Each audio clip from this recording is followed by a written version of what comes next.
We're in the Franz Museum in Mexico City, and we're looking at a late 18th century portrait of a woman. We don't know the identity of this woman, but we know she was wealthy. As is very typical of female portraiture in the 18th century, New Spain, she's about 3/4 length, her body positioned towards us, she's looking out at us, and what's on display here is her elaborate clothing and jewelry. She's got this wild hairdo, which is reminiscent of the French court in the 18th century. And out of it are fabulous plumes. I see black and white and green and red. Ostrich feathers are a common decoration in Europe also. This is part of court fashions earlier in the 18th century. And so she's in keeping with what had been in vogue in this French style, because at this time, the Spanish crown is Frenchified. It's the Bourbon dynasty. And so the adopting of the manners of the French court would have been tremendously important to the newly wealthy in Mexico City. But this is also clearly a portrait that is inspired by the Spanish tradition. If we look, for instance, at the monochrome warm background, these browns we see in her hair, it is reminiscent of the court portrait that we would expect to see in Spain in the 18th century.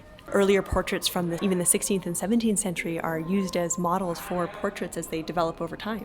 Let's talk more about what she's wearing, because in her hair, besides these fantastic plumes, she has pins showing things like crescent moon, an eagle, flowers that have been fixed into her hair, and they're silver with different gemstones, maybe some type of diamond. And then she's wearing fabulous choker and chandelier earrings and bracelets and rings. And all of that is a reminder of the wealth in Mexico, of the mining operations that brought out this silver and these gemstones. So in a sense, what we're seeing is the bounty. But the person who commissioned this portrait, whoever that was, would have been interested in her as a subject, displaying her wealth.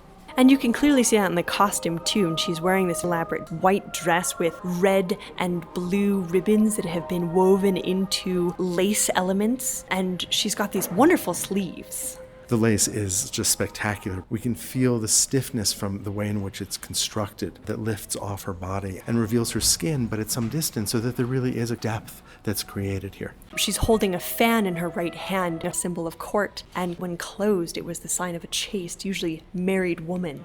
And you can really see the artist's hand at work here, his skill in depicting these sleeves, because you get the impression of how delicate it would have actually been here. You can see through to her skin underneath. And so we do get this wonderful impression of how gorgeous this dress would have been when on display.